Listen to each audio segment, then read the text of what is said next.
फिर स्टार्ट करते हैं। तो सबसे पहले टॉपिक है आज ओजोन परत का क्षरण। अच्छी टॉपिक है, इससे प्रश्न बनते हैं। तो थोड़ा सा नोट्स पढ़ लेंगे जैसे हम लोग पढ़ते हैं। तो नोट्स में सबसे पहले लिखा क्या है, सर्वप्रथम ब्रिटिश दल ने, तो ये याद रखिए प्रश्न बना है, ब्रिटिश दल ने कब 1985 में टोटल ओजोन मैपिंग स्पेक्ट्रोमीटर की मदद से अंटार्कटिका के ऊपर ओजोन छिद्र का पता लगाया था। तो सबसे पहले ओजोन परत का जो छिद्र होता है जिसको ओजोन होल कहते हैं वो कहाँ पर पता लगाया गया था, तो अंटार्कटिका के ऊपर। आगे इसमें लिखा ओजोन छिद्र के लिए क्लोरोफ्लोरोकार्बन अर्थात जो CFC होती है वो उत्तरदायी है, उत्तरदायी गैस है। आगे कुछ नोट्स मार्क पर लेते हैं। CFC क्लोरीन, फ्लोरीन एवं कार्बन के मानव निर्मित यौगिक हैं। यह रसायन जो है ये ग्रीन हाउस प्रभाव में भी योगदान देने के साथ साथ ओजोन परत की जो ओजोन गैस से अभिक्रिया करके ओजोन का निर्माण करने में भी काफ़ी लाभदायक है, और ऑक्सीजन के रूप में ये क्या करते हैं, ऑक्सीजन को तोड़ने में कार्य करते हैं, जिससे ओजोन का क्या होता है, तो निर्माण होता है। आगे लिखा क्लोरोफ्लोरोकार्बन मानव निर्मित रसायनों का एक समूह है जो रंगहीन, गंधहीन तथा सरलता आपको यहाँ पे लिखा है सरलता से द्रव परिवर्तित हो जाता है। यह ओजोन परत के ह्रास के लिए उत्तरदायी प्रमुख गैस है। कौन सी, तो CFC की बात यहाँ पे कर रहा है। आगे इसमें लिखा है कि यह ओजोन परत के ह्रास के लिए उत्तरदायी प्रमुख गैस है। यह एक अत्यधिक अस्थायी यौगिक है, अस्थायी यौगिक है, इस बात को पता लगाइएगा, जो वायुमंडल में 80 से 100 वर्ष तक क्या रहता है, तो बना रहता है। क्लोरोफ्लोरोकार्बन क्लोरीन, फ्लोरीन एवं कार्बन से बना मानव निर्मित गैसीय द्रव्य पदार्थ है जो कि रेफ्रिजरेटर तथा जो आपकी AC होती है इनमें शीत कारक के रूप में प्रयोग किया जाता है, मतलब इन्हें ठंडा करने के लिए प्रयोग किया जाता है। आगे इसमें लिखा है 1960 के दशक में refrigerator, air conditioner, spray case, विलायक फोम के निर्माण और जो दाबकृत प्रसाधन है उनके उद्योग में सूक्ष्म जो मार्जन कार्य हैं, इलेक्ट्रॉनिक अवयव की सफाई करने और अन्य जो अनुक्रम है उनमें इनका क्या हो गया, तो उपयोग बढ़ता रहा, अर्थात इनका जो प्रयोग था वो काफ़ी मात्रा में बढ़ गया। इसका प्रयोग रेफ्रिजरेटर के साथ साथ प्लास्टिक फोम, एयर कंडीशनर, विमान जो आपके प्रोडक्ट होते हैं उनमें भी किया जाता है। फ्रीजों में एक प्रशीतक के रूप में हम लोग भरी जाने वाली गैसों का जो विपणन है वो सामान्यतः मैफ्रोन ब्रांड के नाम से करते हैं। ये सामान्यतः हेलोनिक कार्बन अर्थात आपका यहाँ पे देख सकते हैं डाइक्लोरो डिफ्लोरो मीथेन जिसको HCFC कहते हैं आदि होते हैं।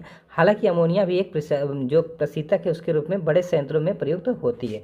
अब यहाँ पे एक चार्ट दिया है, इस चार्ट से आप लोग ये समझ सकते हैं किस प्रकार से ओजोन का क्या होता है, तो क्षय होता है। देखिए यहाँ पे लिखा है क्लोरोफ्लोरोकार्बन किस प्रकार से ओजोन का जो ओजोन परत है उसका क्षय करिए, किस तरीके से रिएक्शन करती है। इसकी सबसे बड़ी खासियत ये होती है कि ये वातावरण में काफ़ी लॉन्ग समय तक रह सकती है, और ये क्या करती है, जो ऑक्सीजन उसके बॉन्ड को तोड़ देती है और फिर ओजोन का यहाँ पे क्षरण करती है। तो इस तरीके से ये जो चार्ट है इसको आप लोग अच्छे से एक बार देख लीजिएगा।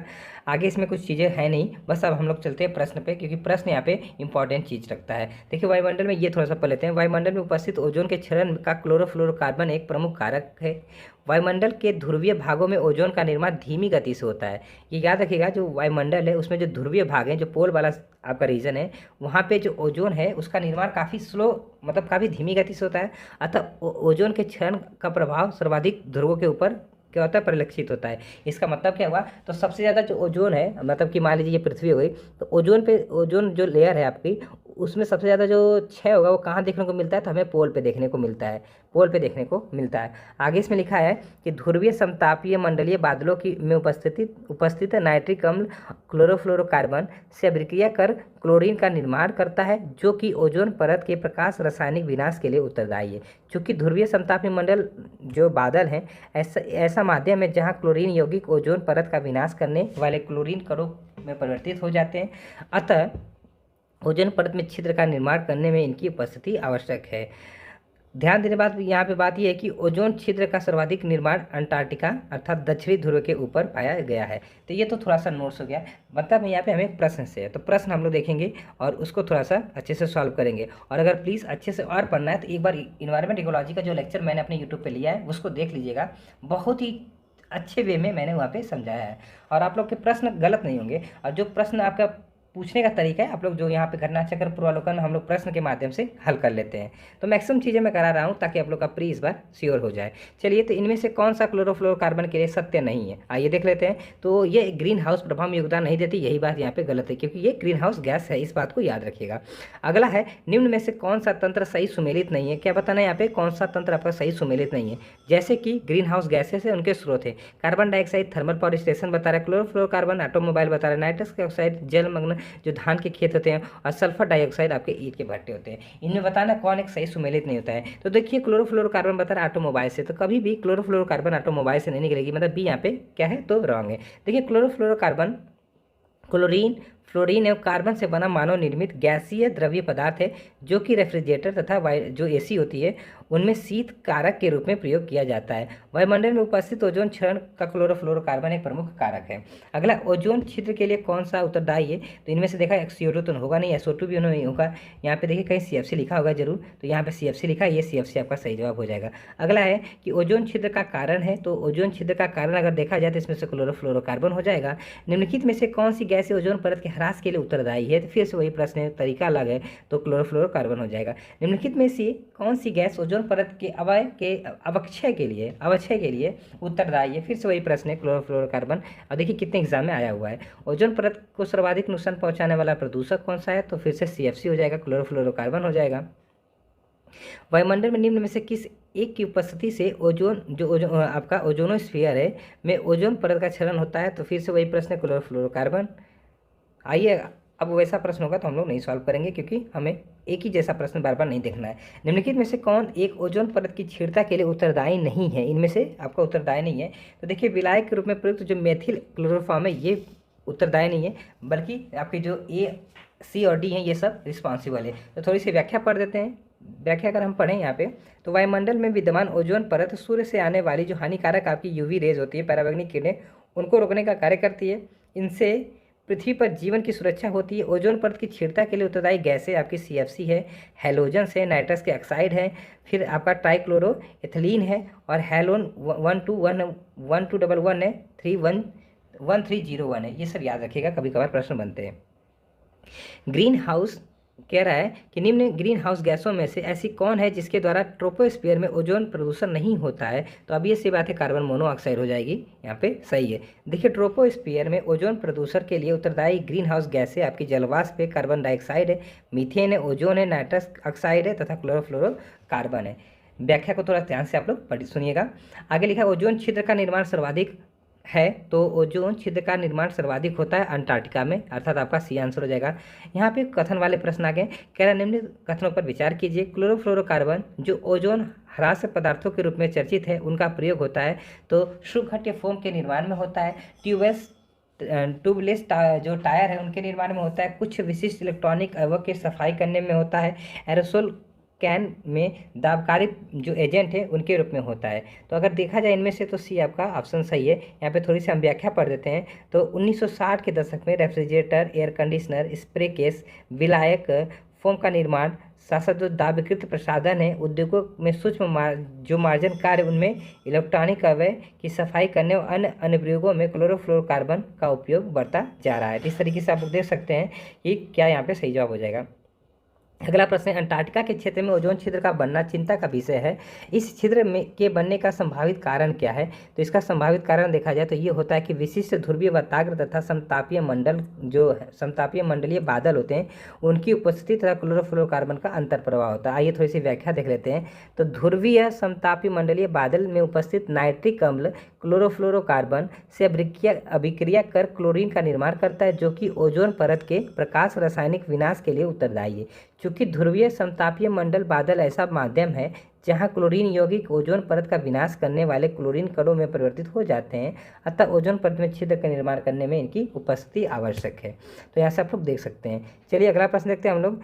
फ्रीजों में कौन सी गैस भरी जाती है? तो जो फ्रीज होता है उसमें मेफ्रॉन गैस भरी जाती है, मतलब आपका B आंसर यहाँ से सही हो जाएगा। B आपका ऑप्शन यहाँ पे सही हो जाएगा। ओजोन परत संरक्षण के उपाय, तो इसके बारे में हम लोग प्रश्न देख लेते हैं, क्योंकि प्रश्न से ही यहाँ पे आपका जो चीज़ें वो क्लियर हो जाएंगी। तो पहला प्रश्न आपका है कि निम्नलिखित पदार्थों में से कौन से ओजोन रिक्ति कारक हैं? नीचे दिए कूट के साथ सही, क्लोरोफ्लोरोकार्बन, हैलोजन्स आपके हैं, कार्बन टेट्राक्लोराइड है। बताइए कौन सा इनमें से हो जाएगा? किसके लिए पूछ रहा है? तो ये पूछ रहा है आपका जो ओजोन रिक्ति कारक है, मतलब ओजोन होल के लिए क्या है, तो रिस्पॉन्सिबल है। तो जो आपका क्लोरोफ्लोरोकार्बन दे रहा है, हैलोन्स दे रहा है, आपका क्या कार्बन टेट्राक्लोराइड दे रहा है। तो इनमें देखा जाए तो मेरे हिसाब से तीनों ही होना चाहिए। तो D आपका आंसर हो गया। D आपका आंसर यहाँ पे सही हो गया। अगला है, निम्न में से किसने तिब्बत पठार के ऊपर वर्ष 2005 में ओजोन आभा मंडल मतलब ओजोन हैलो का पता लगाया था? तो ये लगाया था GW कैंट मूर ने। ये आपका C आंसर हो जाएगा। मॉन्ट्रियल प्रोटोकॉल निम्न में से किसके संरक्षण या फिर अक्षर से संबंधित है? तो मॉन्ट्रियल प्रोटोकॉल आप सबको पता है किससे संबंधित है? तो ये संबंधित ओजोन परत से, मतलब आपका सी ऑप्शन हो जाएगा। आइए थोड़ी सी व्याख्या देख लेते हैं। तो मॉन्ट्रियल प्रोटोकॉल पृथ्वी की ओजोन परत के संरक्षण से संबंधित यह वियना संधि का एक प्रोटोकॉल है जिसका उद्देश्य ओजोन परत क्षरण करने वाले पदार्थ जैसे क्लोरोफ्लोरोकार्बन आदि का प्रयोग से हटाना है। यह प्रोटोकॉल 1 जनवरी 1989 से प्रभावी हुआ है। मॉन्ट्रियल प्रोटोकॉल किससे संबंधित है? फिर वही प्रश्न आप लोग यहाँ पे देख सकते हैं। मॉन्ट्रियल प्रोटोकॉल निम्न से संबंधित है, फिर से वही प्रश्न क्लोरोफ्लोरोकार्बन हो जाएगा। निम्नलिखित में से कौन एक युग्म आपका सही सुमेलित नहीं है? तो आइए देख लेते हैं। जैसे कि कह रहा है आपका क्या कि प्रथम विश्व जलवायु सम्मेलन 1979, प्रथम पृथ्वी शिखर सम्मेलन एजेंडा 21 है, पृथ्वी शिखर सम्मेलन +5 अर्थात 1997 है, और कार्बन व्यापार जो है ये मॉन्ट्रियल प्रोटोकॉल है। तो अब ये सी बात है कि डी नहीं होगा, क्योंकि मॉन्ट्रियल प्रोटोकॉल की अगर हम लोग बात करते हैं, मॉन्ट्रियल प्रोटोकॉल ओजोन परत की छेड़ता से संबंधित है। यह संधि आपका 1987 में क्या हुई थी? तो साइन हुई थी, जबकि प्रथम विश्व जलवायु सम्मेलन 1979 जेनेवा में, प्रथम पृथ्वी शिखर सम्मेलन आप सबको पता है 1992 में रियो डी जेनेरियो में हुआ था, जिसको हम लोग एजेंडा 21 नहीं से पारित हुआ था, इसलिए एजेंडा 21 के नाम से भी जानते हैं। और जो पृथ्वी सम्मेलन +5 होता है वो 1997 में आयोजित हुआ था, इसको भी आप लोग याद रखिएगा। ओजोन परत संरक्षण दिवस मनाया जाता है, तो ये मनाया जाता है 16 सितंबर को, अर्थात आपका ए ऑप्शन हो जाएगा 16 सितंबर को। आइए थोड़ी सी व्याख्या देख लेते हैं। तो वर्ष 1994 में संयुक्त राष्ट्र महासभा ने प्रतिवर्ष 16 सितंबर को अंतर्राष्ट्रीय ओजोन परत संरक्षण दिवस के रूप में मनाने की घोषणा की है, इस बात को याद रखिएगा। अगला प्रश्न हम देखते हैं। ओजोन परत के संरक्षण का अंतर्राष्ट्रीय दिवस मनाया जाता है, फिर से वही प्रश्न आपका 16 सितंबर, अरे 16 सितंबर हो जाएगा, यहाँ पे सितंबर ही तो है। अगला कह रहा है विश्व ओजोन दिवस मनाया जाता है 16 सितंबर, आपका ये ऑप्शन हो जाएगा। अंतर्राष्ट्रीय ओजोन दिवस वही प्रश्न है। आइए थोड़ी सी यहाँ से देख लेते हैं कौन सही सुमेलित नहीं है। तो सबसे पहले दिया क्या आपका ओजोन, तो क्लोरोफ्लोरोकार्बन, अम्ल वर्षा, नाइट्रिक एसिड, रॉकेट ईंधन, केरोसिन तेल, ग्रीन हाउस प्रभाव, आपका कार्बन डाइऑक्साइड। इनमें बताना है कि कौन एक सही सुमेलित नहीं। तो ओजोन, क्लोरोफ्लोरोकार्बन बिल्कुल सही, अम्ल वर्षा, नाइट्रिक एसिड अगर देखा जाए तो नहीं होगी। यहाँ पे दरअसल होता क्या है, इसको आप लोग गलत मान सकते हैं बी। बाकी रॉकेट ईंधन, केरोसिन तेल चलिए मान ले सही, ग्रीन हाउस प्रभाव में कार्बन डाइऑक्साइड है ही। देखिए यहाँ पे थोड़ी सी व्याख्या करें तो ओजोन अवक्षय का मुख्य कारण क्लोरोफ्लोरोकार्बन है। अम्ल वर्षा के कारणों में सल्फर डाइऑक्साइड एवं नाइट्रोजन के ऑक्साइड क्या है तो शामिल है, ना कि आपकी नाइट्रिक एसिड। इस तरीके से आप लोग देख सकते हैं जो बी क्यों गलत है। अगला है निम्नलिखित में से कौन सा एक ओजोन का अवक्षय करने वाले पदार्थों के प्रयोग पर नियंत्रण करने और उन्हें चरणबद्ध रूप से प्रयोग बाह्य करने अर्थात फेजिंग आउट के मुद्दे से संबंध है। तो अब ये सी बात है मॉन्ट्रियल प्रोटोकॉल हो जाएगा, आपका बी आंसर हो जाएगा। 1987 में ये साइन हुआ था और 1989 से ये लागू, ये डेट आप लोग को पता होनी चाहिए। वही सब चीज़ें यहाँ पे लिखी हुई होंगी। आगे देखते हैं हम लोग। अगला टॉपिक क्या है, ओजोन परत क्षरण से प्रभाव क्या है। तो प्रभाव देख लेते हैं क्या इम्पैक्ट पड़ता है। तो ये भी हम लोग प्रश्न के माध्यम से देख लेंगे, क्योंकि देखिए ज़्यादा नोट्स लिखा ही नहीं है, तो ज़्यादा जब नोट्स में नहीं है तो हम लोग प्रश्न के माध्यम से ही करते हैं। लिखा है कि सूर्य से आने वाला जो हानिकारक पैराबैंगनी किरणें हैं जिसको यूवी रेस कहते हैं, उनके कारण क्या हो सकता है। तो अब ये सी बात है, इसमें देखा जाए तो त्वचा कैंसर का आपका डी आंसर हो जाएगा। यूपीपीसीएसपी 2014 में पूछा हुआ प्रश्न है। अगला प्रश्न आपका है कि ओजोन जैविक जीवन के लिए परम आवश्यक है। ओजोन परत जो है पृथ्वी को उच्च ऊर्जा विकिरण से क्या करती है, संरक्षित करती है। कोड की सहायता से आपको सही उत्तर बताना है। देखिए कह रहा है ओजोन जो है वो जैविक जीवन के लिए परम आवश्यक है, बिल्कुल सही बात है। जैविक जीवन मतलब जो मनुष्य है, ऑब्वियस बात है, उनके लिए काफ़ी आवश्यक है। ओजोन परत जो है पृथ्वी को उच्च ऊर्जा विकिरण जिसको हाई यूवी रेस कह सकते हैं उनसे क्या संरक्षित में सुरक्षा प्रदान करती है, बिल्कुल सही बात है। तो कथन कारण दोनों सही है, इसलिए आपका ए ऑप्शन यहाँ से सही हो जाएगा। देखिए यहाँ पे लिखा क्या है कि ओजोन परत सूर्य से उच्च आवृत्ति पराबैंगनी प्रकाश जिसमें कि 93 से 99% मात्रा अवशोषित कर लेती है, जो पृथ्वी व जीवन के लिए हानिकारक है। ओजोन परत के अभाव में पृथ्वी पर सूर्य की पराबैंगनी किरणें अल्ट्रावायलेट रे चली जाती हैं, जो कि जैविक जीवन को अत्यधिक क्षति पहुँचाएंगी। इस दृष्टि से कथन और कारण दोनों सही है और व्याख्या भी कर रहा है। अगला, वैज्ञानिक की निम्न टीमों में से किसने सर्वप्रथम अंटार्कटिका के ऊपर ओजोन छिद्र का पता लगाया था। देखिए ऐसे भी प्रश्न बनते, तो आप सबको बताया था मैंने, ब्रिटिश टीम 1985 का डेट भी बताया था, तो ये आप लोग देख सकते हैं। अब हम लोग अगले टॉपिक पे चलते हैं, वन एवं वन्य जीव। यहाँ से भी काफ़ी अच्छे खासे प्रश्न आते हैं, तो इसको हम लोग अच्छे से देख लेते हैं क्योंकि यहाँ से काफ़ी प्रश्न आते हैं। तो वन्य एवं वन्य जीव पढ़ लेते हैं थोड़ा सा, ये थोड़ा सा हम नोट्स पढ़ेंगे क्योंकि यहाँ से प्रश्न आपके बनते हैं। तो असली अच्छी टॉपिक आ गई है, आइए देखते हैं वन एवं उसके प्रकार पढ़ लेते हैं। तो देखिए वन एवं उसके प्रकार को स्टार्ट करते हैं। ये जो टॉपिक है यहाँ से 1-2 प्रश्न आपके प्रत्येक वर्ष देखने को मिलेंगे एग्जाम में, तो इसको थोड़ा सा पढ़ लेते हैं। सबसे पहले थोड़ा सा नोट्स को पढ़ते हैं। हाँ, जैसे नोट्स में लिखा है कि भारत में विभिन्न प्रकार के वन पाए जाते हैं, आप सबको पता है। इसमें वो उष्णकटिबंधीय सदाबहार वन, उष्णकटिबंधीय पर्णपाती वन, मैंग्रोव वन इत्यादि शामिल है। उष्णकटिबंधीय आर्द्र सदाबहार वन ऐसे क्षेत्रों में पाए जाते हैं जहाँ पे वर्षा 200 से 300 सेंटीमीटर के बीच होती है, जैसे पश्चिमी घाट हो गया। अरुणाचल प्रदेश या मिजोरम में भी उष्णकटिबंधीय आर्द्र आपके जो सदाबहार वन है वो पाए जाते हैं। ये सब जो डाटा बता रहा हूँ याद रखिएगा। उष्णकटिबंधीय सदाबहार वनों की बात करें तो इसका विस्तार पश्चिमी घाट अर्थात जो सह्याद्री वाला क्षेत्र है, उत्तर पूर्व भारत और अंडमान निकोबार द्वीप समूह में होती है। यहाँ पे भी 200 सेंटीमीटर से अधिक औसत वर्षा होती है। और इन क्षेत्रों में जो आपके पेड़ पाए जाते हैं या फिर जो वृक्ष होते हैं वो रोजवुड हो गया, पाम हो गया, ये सब आपके यहाँ पे वन पाए जाते हैं। उष्णकटिबंधीय वर्षा वन की बात करें तो ये बायोम जो होता है भूमध्य रेखा के निकट है और 10 डिग्री उत्तरी से 10 डिग्री दक्षिणी अक्षांशों के मध्य ये विस्तृत है। ये विश्व का सबसे बड़ा बायोम है जो पृथ्वी के धरातल का लगभग कितना 8% भाग घेरे हुए है। यह बायोम पृथ्वी के आधे से अधिक वनस्पति जात हैं तथा प्राणी जात को संजोए रखता है, मतलब उनका आश्रय देता है, उनको एक तरीके से अपने यहाँ आश्रय देता है। ये बात याद रखिएगा। यहाँ वर्षा पूरे वर्ष होती रहती है। जो आपका उष्णकटिबंधीय क्षेत्र होता है, जो उष्णकटिबंधीय वर्षा वाला वन वाला क्षेत्र होता है, यहाँ पे साल भर वर्षा होती है। अधिक तापमान तथा अधिक ह्यूमिडिटी आर्द्रता के कारण चौड़ी पत्ती वाले सदाबहार वृक्ष उगते हैं जिनका विशिष्ट क्या होता है तो अस्तरण होता है। वनस्पति जीवन में इतनी विविधताएं पाई जाती हैं कि 1 हेक्टेयर भूमि पर वृक्षों की 200 से अधिक प्रजातियां देखी जा सकती हैं। प्रकाश पाने की होड़ में वृक्षों और पौधों पर चढ़ती हैं जिसमें बेलें आपस में गूंथ कर फंदा जैसा बनाती हैं। इन बेलों को हम लोग कटलता या फिर लियाना कहते हैं। इस बात को याद रखिएगा, कटलता और लियाना कुछ अच्छे शब्द हैं, हो सके आपसे एग्जाम में बन सकते हैं।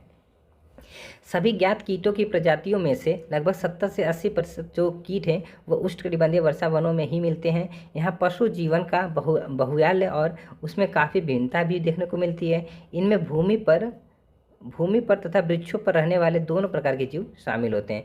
विषुवतीय वन ऐसे उष्णकटिबंधीय क्षेत्र में मिलते हैं जहाँ पे 200 सेंटीमीटर से अधिक वर्षा होती है। लंबे चौड़े पत्ते वाले सदाबहार पेड़ यहाँ की प्रमुख वनस्पतियाँ हैं। ऊंचे एवं चौड़े पत्ते वाले पेड़ वन की सतह पर पत्तेदार वितान का गठन करते हैं, जो कॉनोपी का निर्माण करते हैं। वितान का ऊपरी हिस्सा जो होता है वो अक्सर समृद्ध अधिपादक वनस्पतियों का समर्थन करता है। विश्व भर की लगभग 80% जो जैव विविधता है वह विषुवतीय वनों में ही पाई जाती है। उल्लेखनीय है कि अमेजन वर्षा वन और अमेजोनिया का या फिर अमेजन वन के नाम से जाने जाता है। ये चौड़ी पत्तियों वाला नमी युक्त वन है जो दक्षिण अमेरिका के अमेजन बेसिन के एक बड़े भूभाग पर फैले हुए हैं। इन्हीं को हम लोग पृथ्वी ग्रह के फेफड़ों के रूप में जानते हैं क्योंकि इनकी वनस्पति लगातार कार्बन डाइऑक्साइड को अवशोषित कर ऑक्सीजन मुक्त करती रहती है। पृथ्वी की लगभग 20% से अधिक ऑक्सीजन अमेजन वर्षा वनों द्वारा ही उत्पादित होती है।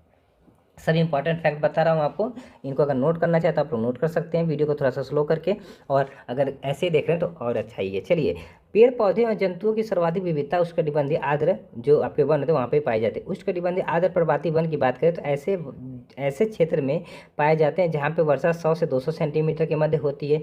इन वनों में सागौन प्रधान वृक्ष प्रजाति है। यहाँ पे बांस, शीशम, चंदन इत्यादि अन्य व्यावसायिक रूप से महत्वपूर्ण पादप प्रजाति पाई जाती है। किसमें तो उष्णकटिबंधीय आर्द्र पर्णपाती वनों में।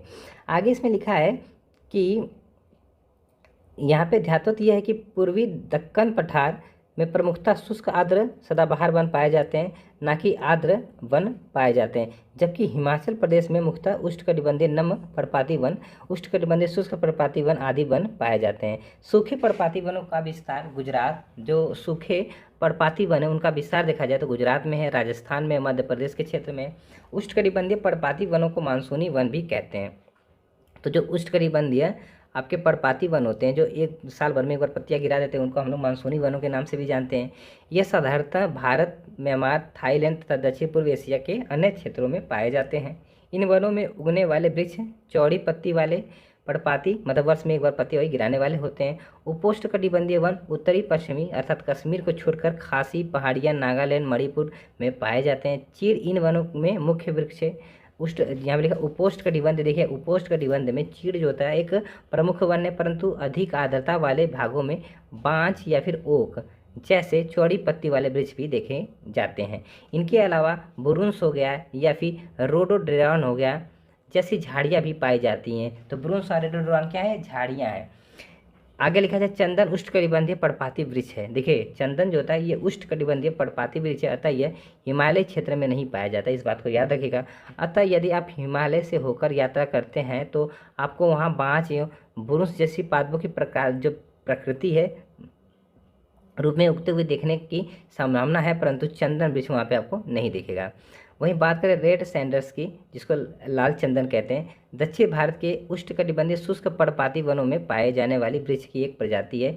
इसका वैज्ञानिक नाम आपको कभी कभी एग्जाम में पूछा है, तो नाम है क्या, टेरोकार्पस सेंटेलिनियस। ये इसका क्या नाम है, वैज्ञानिक नाम है। यह पेड़ आंध्र प्रदेश के पालकोंडा एवं शेषाचलम जो आपका वन है वहाँ पे, शेषाचलम एक तरीके से कह सकते हैं श्रेणियाँ हैं, पर्वत श्रेणियाँ, वहीं पे मुख्यतः पाया जाता है। इसकी लकड़ी सफ़ेद होती है जो कालांतर में लाल रंग के चिपचिपे रस का स्राव के कारण लाल हो जाती है।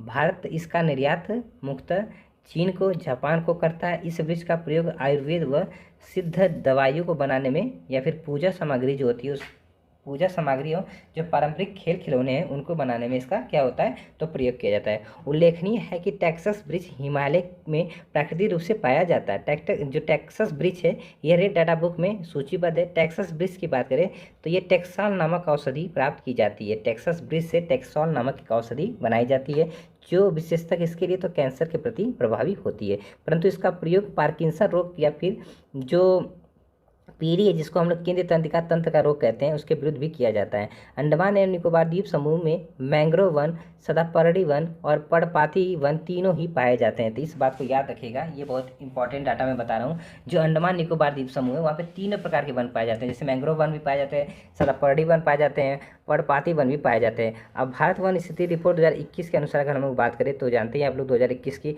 ISFR की रिपोर्ट आ चुकी है। देश में कुल मैंग्रोव कवर क्षेत्र है 4,992 वर्ग किलोमीटर, जो कि देश के कुल भौगोलिक क्षेत्र का 0.1% है, 0.15% है। देश में सर्वाधिक मैंग्रोव आच्छादित जो 4 राज्य वो कौन कौन से हो जाएंगे, तो पश्चिम बंगाल देख सकते हैं आप लोग, दूसरे पे गुजरात हो जाएगा, तीसरे पे अंडमान निकोबार द्वीप समूह हो जाएगा, फिर आंध्र प्रदेश का स्थान आता है। इसको थोड़ा सा इंपॉर्टेंट है डाटा, आप लोग नोट करिएगा। सबसे पहला पश्चिम बंगाल, यहाँ पे इसको इस कलर से कर दे रहे हैं।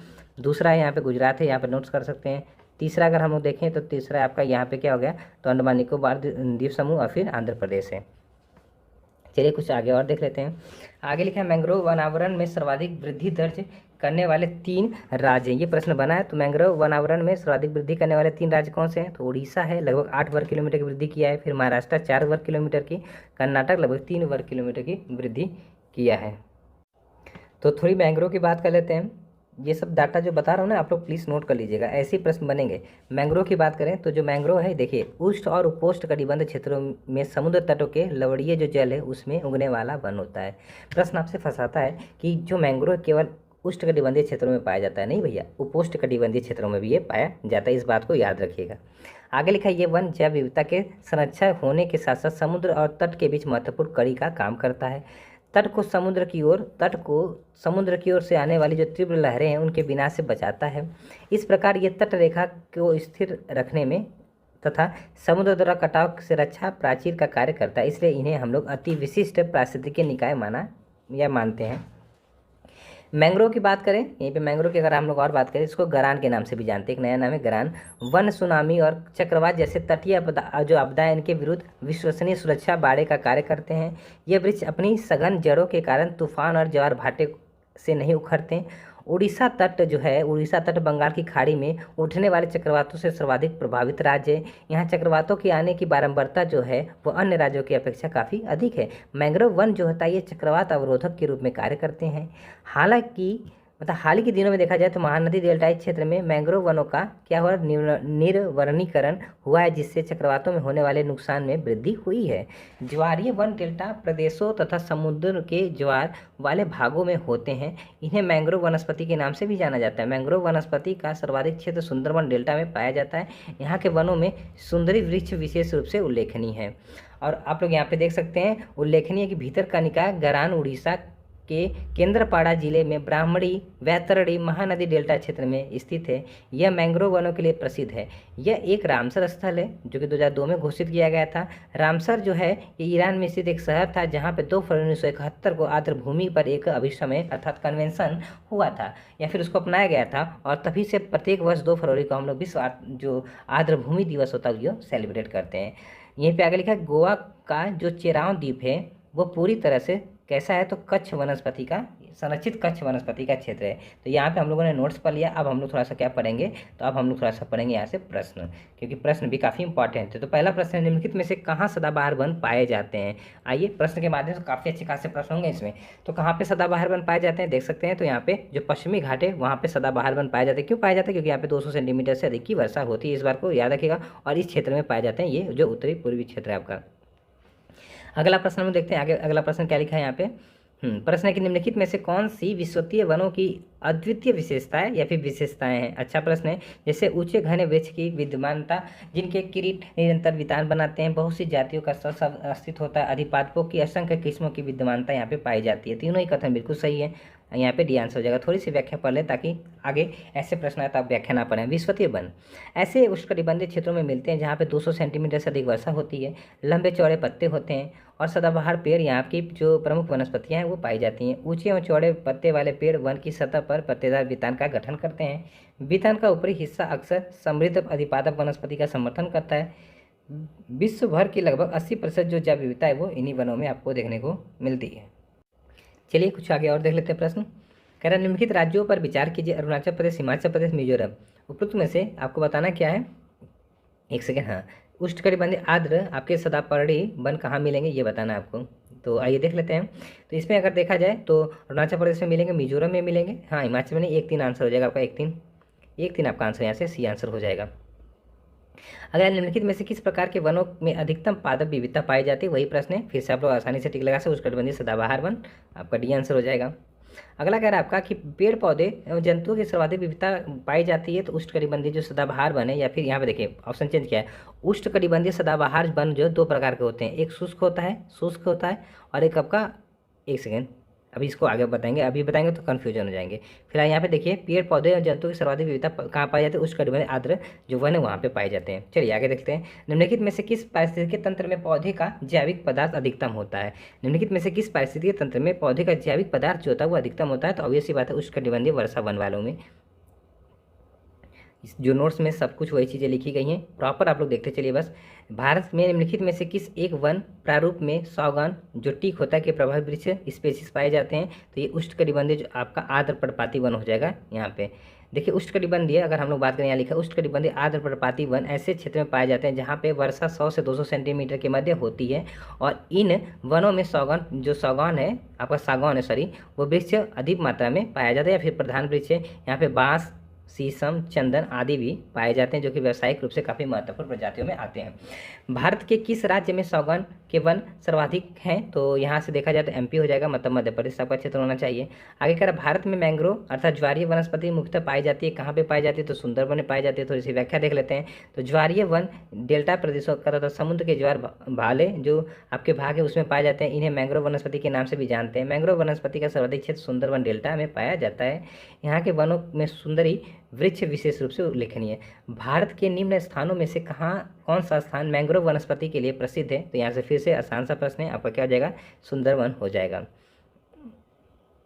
तो ये प्रश्न देखिए IAS 1995 में आया हुआ है। यहाँ पे ये लिखा है वाणिज्यिक दृष्टि से लाभप्रद वृक्षों की एक पादप कृषि की अनुपम प्रकृति छटा को नष्ट कर रही है। इमारती लकड़ी का विचार, शून्य दोहन, ताड़ रोपण के लिए विशाल भूखंडों का निर्वनीकरण, मैंग्रोव का विनाश, आदिवासियों द्वारा लकड़ी अवैध कटाई और अनाधिकार आखेट समस्या को अधिक ही जटिल बनाते हैं। अलवट जल जो कोटरिकाएँ हैं, फ्रेश वाटर जो पॉकेट हैं, त्वरित गति से सूख रही हैं क्योंकि निर्वनीकरण और मैंग्रोव का विनाश हो रहा है। इस उद्धृत का निर्देशित स्थान कौन सा है। तो ऑब्वियस सी बात है सुंदरवन, आपका ये आंसर यहाँ जाएगा। अगला प्रश्न आपका है निम्नलिखित में से कहाँ पर संरक्षित कच्छ वनस्पति क्षेत्र पाए जाते हैं। तो मैंने बताया था कहाँ पे, गोवा में। गोवा का एक क्षेत्र कौन सा, चेराव जो द्वीप है आपका, यहाँ पे सही जवाब हो जाएगा। अगला, भारत के निम्नलिखित क्षेत्रों में से किस एक में मैंग्रोव जो आपके वन है वह सदापर्णी वन और पर्णपाती वनों का संयोजक है? तो ये कहाँ पे हो रहा था? तो तीनों प्रकार के वन मिल रहे थे, कहाँ पे? तो अंडमान निकोबार द्वीप समूह में। कहने का मतलब आपका डी आंसर हो जाएगा। अगला, निम्नलिखित जंगलों में से कौन सा जंगल पृथ्वी ग्रह के फेफड़ों के रूप में जाना जाता है? तो ये आपका हो जाएगा अमेजन वर्षा वन, आपका डी आंसर हो जाएगा। अगला वन प्रश्न आपका कि निम्नलिखित में से किस महाद्वीपों में उष्णकटिबंधीय पर्णपाती वनों का विस्तार अधिक है? तो इसमें से एशिया में हो जाएगा। देखिए यहाँ पे लिखा क्या है कि उष्णकटिबंधीय पर्णपाती वनों का, जिनको कि मानसूनी वन भी कहते हैं, यह साधारणतः भारत में, म्यांमार में, थाईलैंड में और दक्षिण पूर्व एशिया के अन्य भागों में पाए जाते हैं। इन वनों में उगने वाले वृक्ष चौड़ी पत्ती वाले पर्णपाती वर्ष में एक बार अपनी पत्ती गिराने वाले होते हैं। आगे लिखा, समाचारों में कभी कभी दिखाई देने वाला रेड सैंडर्स, ये अच्छा प्रश्न है, मतलब लाल चंदन के संदर्भ में निम्नलिखित कथनों पर विचार कीजिए। यह दक्षिण भारत के एक भाग में पाई जाने वाली एक वृक्ष जाति है। यह दक्षिण भारत के उष्णकटिबंधीय वर्षा वन क्षेत्रों में अति महत्वपूर्ण वृक्षों में से एक है। कूट की सहायता से आपको सही उत्तर का चयन करना है। यहाँ पे देखिए केवल एक सही है और दूसरा स्टेटमेंट आपका गलत है। आइए थोड़ी सी व्याख्या देख लेते हैं। देखिए, अगर हम लोग बात करें रेड सैंडर्स अर्थात लाल चंदन की, तो दक्षिण भारत के उष्णकटिबंधीय शुष्क पर्णपाती वनों में पाई जाती है। इस बात को याद, शुष्क पर्णपाती वनों में पाई जाती है। और इसका वैज्ञानिक नाम क्या था? तो टेरोकार्पस सेंटेलिनस इसका वैज्ञानिक नाम है। और यह वृक्ष आंध्र प्रदेश के पालकोंडा एवं जो शेषाचलम पर्वत श्रेणियाँ हैं वहीं पे मुख्यतः पाई जाती हैं। तो दूसरा स्टेटमेंट गलत क्यों है? ये दक्षिण भारत के उष्णकटिबंधीय वर्षा वन क्षेत्रों में अति महत्वपूर्ण वृक्षों में होती हैं। तो ये आप देख सकते हैं यहाँ पे शुष्क पर्णपाती बने, ना कि वर्षा। वर्षा मतलब आर्द्र हो गया, इसलिए दूसरा स्टेटमेंट आपका यहाँ पे रॉन्ग है। चलिए फिर अगले पे चलते हैं। भारत के निम्नलिखित पारिस्थितिक क्षेत्रों में से कौन एक सही सुमेलित नहीं है? तो आइए देख लेते हैं। जैसे दक्षिण पश्चिमी घाट आपका कह रहा है आर्द्र वन, तराई द्वार चौड़ी पत्ती वाले वन, कच्छ का रण, घास के प्रदेश और पूर्वी दक्कन जो पठार है उसमें आर्द्र वन। तो पूर्वी दक्कन के पठार में अगर देखा जाए तो आर्द्र वन तो नहीं मिल सकते मेरे हिसाब से। यहाँ पे डी आंसर आपका गलत है, क्योंकि अगर देखा जाए तो जो पूर्वी दक्कन पठार है इसमें प्रमुखतः शुष्क सदाबहार वन पाए जाते हैं, ना कि आर्द्र वन पाए जाते हैं। अगला आपका है कि सूची को सूची 2 से सुमेल करना है। तो आइए सुमेल कर लेते हैं। जैसे उष्णकटिबंधीय वन, तो उष्णकटिबंधीय वन की बात करें तो ये साइलेंट वैली में जाने चाहिए। 1 पे 4 होना चाहिए, 1 पे 4 आपका एक ही ऑप्शन में डी आंसर आपका आ गया। शंकु वृक्ष की बात करें तो शंकु वृक्ष कहाँ पाए जाएंगे? तो आप लोग देख सकते हैं ये चला जाएगा आपका कहाँ पे? तो हिमाचल प्रदेश में। कच्छ वनस्पति अगर आप देखेंगे तो कहाँ पर जाएगा? सुंदरवन में चला जाएगा। पतझड़ वन आपका राजस्थान में हो जाएगा। तो इस तरीके से आप लोग देख सकते हैं कि कौन सा आंसर हो जाएगा यहाँ पे? डी ऑप्शन हो जाएगा। यहाँ पे देख सकते हैं ये सब चीज़ यहाँ पे लिखी गई है। तो इसी व्याख्या देख लेते हैं। तो देखिए, उष्णकटिबंधीय वन साइलेंट वैली में, शंकु वृक्ष हिमाचल प्रदेश में, कच्छ वनस्पति सुंदरवन में, पतझड़ वन राजस्थान में। सुंदरवन जो है पश्चिम बंगाल की कच्छ वनस्पति है। पश्चिमी हिमालय के उप अल्पाइन शंकु वृक्ष वन नेपाल, भारत और पाकिस्तान के में विस्तार है। भारत में यह उत्तराखंड, हिमाचल प्रदेश एवं संघ शासित जो क्षेत्र जम्मू कश्मीर और लद्दाख वहाँ पे पाए जाते हैं। साइलेंट वैली में आपको सदाबहार उष्णकटिबंधीय वन केरल के पलक्काड़ जिले में विस्तारित हैं। सूखे पर्णपाती वनों का विस्तार गुजरात में है, राजस्थान में और मध्य प्रदेश में है। चलिए फिर चलते हैं अगले प्रश्न पे। अगला प्रश्न देखते हैं हम लोग।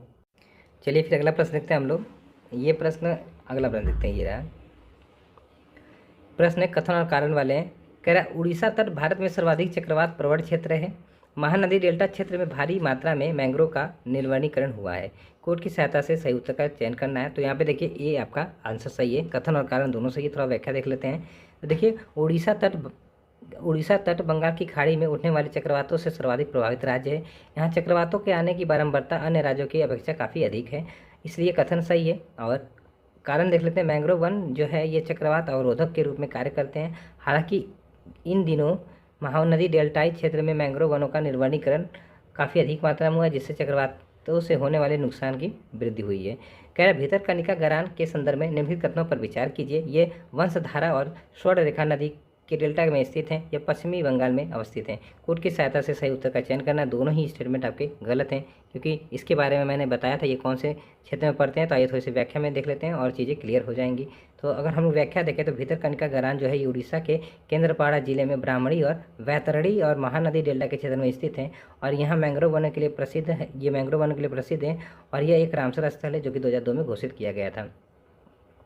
निम्नलिखित कथनों पर विचार कीजिए। टेक्सास ब्रिज हिमालय में प्राकृतिक रूप से पाया जाता है। Texas bridge red data book में सूचीबद्ध है। टेक्सास ब्रिज में टेक्साल नामक एक औषधि प्राप्त की जाती है जो कि पार्किंसन रोग के विरुद्ध प्रभावी है। कोट ये रही। तो यहाँ से देखा जाए तो मेरे हिसाब से यहाँ पे तीनों ही स्टेटमेंट बिल्कुल सही हैं। आप लोग देख सकते हैं तीनों स्टेटमेंट बिल्कुल सही हैं, क्योंकि अगर व्याख्या देखो, टेक्सास ब्रिज हिमालय के में प्राकृतिक रूप से पाया जाता है। टेक्सास ब्रिज जो होता है ये रेड डाटा बुक में सूचीबद्ध है। टेक्सास ब्रिज जो है टेक्साल नामक औषधि प्राप्त की जाती है जो कि किसके, तो पार्किंसन और कैंसर के प्रभाव में काफ़ी लाभदायक होती है। तो इस तरीके से देख सकते हैं यहाँ पे तीनों स्टेटमेंट सही थे। अगला कथन और कारण वाले प्रश्न है, कह रहा है कि मैंग्रोव कुछ समुद्र तटों के सीमावर्ती उष्णकटिबंधीय और उपोष्णकटिबंधीय क्षेत्रों में इसके अति विशिष्ट वन पारिस्थितिक निकाय होते हैं। वे तट रेखा को स्थिर रखते हैं और समुद्र द्वारा सीमोल्लंघन के विरुद्ध प्राचीर का काम भी करते हैं। कथन और कारण दोनों सही है। आपको नोट्स में मैंने ये चीज़ें बताई है। अगला कह रहा है, यदि आप हिमालय से होकर यात्रा करते हैं तो आपको वहाँ निम्नलिखित में से किस पादप या किन पादपों की प्राकृतिक रूप से उगते हुए मिलेंगे? बाज, बुरुंश और चंदन। तो चंदन नहीं मिल सकता, वहाँ पे 3 एलिमिनेट करिए तो ऑब्वियस सी बात है, ये आपका आंसर यहाँ पे सही हो जाएगा।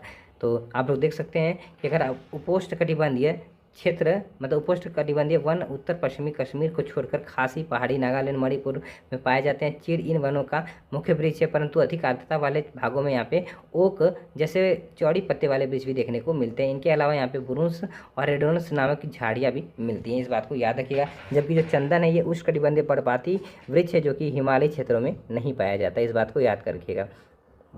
अब वनों से लाभ एवं वनों के उपयोग देख लेते हैं। तो ये देखिए थोड़ा सा यहाँ पे लिखा क्या है, तो थोड़ा सा नोट्स पढ़ लेते हैं। विकास के चरण के आधार पर प्राकृतिक संसाधनों को निम्न समूहों में विभाजित किया जा सकता है। एक संभाव्य संसाधन जिसको पोटेंशियल रिसोर्सेज कहते हैं, एक वास्तविक संसाधन जिसको एक्चुअल रिसोर्सेज कहते हैं, तीसरा आरक्षित संसाधन होता है जिसको रिजर्व आपके रिसोर्सेज कहते हैं, एक आपका स्टॉक संसाधन होता है जिसको स्टॉक रिसोर्सेज कहते हैं।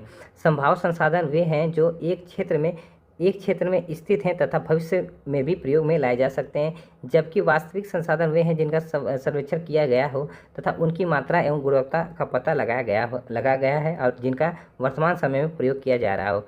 किसी वास्तविक संसाधन का विकास उपलब्ध प्रौद्योगिकी तथा लागत पर निर्भर करता है। वहीं दूसरी ओर नवीकरणीय संसाधन वे होते हैं जो एक बार उपयोग होने के बाद पुनः उपयोग में लाए जा सकते हैं। तो ये नवीकरणीय संसाधन, तो इससे प्रश्न बनता है, इसको याद रखिएगा। जो एक बार उपयोग होने के बाद पुनः उपयोग में लाए जा सकते हैं वो नवीकरणीय होते हैं। वन एक नवीकरणीय संसाधन है क्योंकि इनके एक बार संपोषित दोहन के बाद भी पुनः दोहन किया जा सकता है। वनों से पर्यावरण की गुणवत्ता बढ़ती है क्योंकि वन पर्यावरण से कार्बन डाइऑक्साइड का अवशोषण कर ऑक्सीजन मुक्त करते हैं। यहाँ पे आप सब लोग देख सकते हैं वनों के द्वारा प्राप्त सेवाएं, ये सेवाएं चार्ट के द्वारा समझ सकते हैं हम। वन मानव जाति को अत्यधिक लाभ पहुंचाते हैं। ये विभिन्न प्रकार की सेवाएं प्रदान कर प्राकृतिक व मानव को अनगिनत लाभ पहुंचाते हैं। उल्लेखनीय है कि अगर किसी पेड़ को काटे बिना उससे पुल बना दिया जाए तो उस पुल को हम लोग जीवित पुल या प्राकृतिक पुल के रूप में जानते हैं। मेघालय राज्य कई जीवित पुल हैं, मेघालय राज्य में सबसे ज़्यादा जीवित पुल मिलते हैं। इस राज्य के चेरापूंजी में तो जीवित पुलों की भरमार है। इस क्षेत्र में रबर ट्री नामक एक वृक्ष पाया जाता है जिसका वनस्पति नाम आपका फाइकस इलास्टिका है। इस पेड़ की शाखाएं जमीन को छूकर नई जड़ बना लेती हैं। इस तरह इस पेड़ की अतिरिक्त जड़ें अलग दिशा में बढ़ जाती हैं। जीवित पुल की बात करें तो जीवित पुल बनाने के लिए नदी के एक किनारे के पेड़ों की जड़ों को नदी के दूसरे किनारे की दिशा में बढ़ाने के प्रयास किए जाते हैं। इस तरह कई पेड़ों की जड़ें मिलकर एक पुल का निर्माण करती हैं।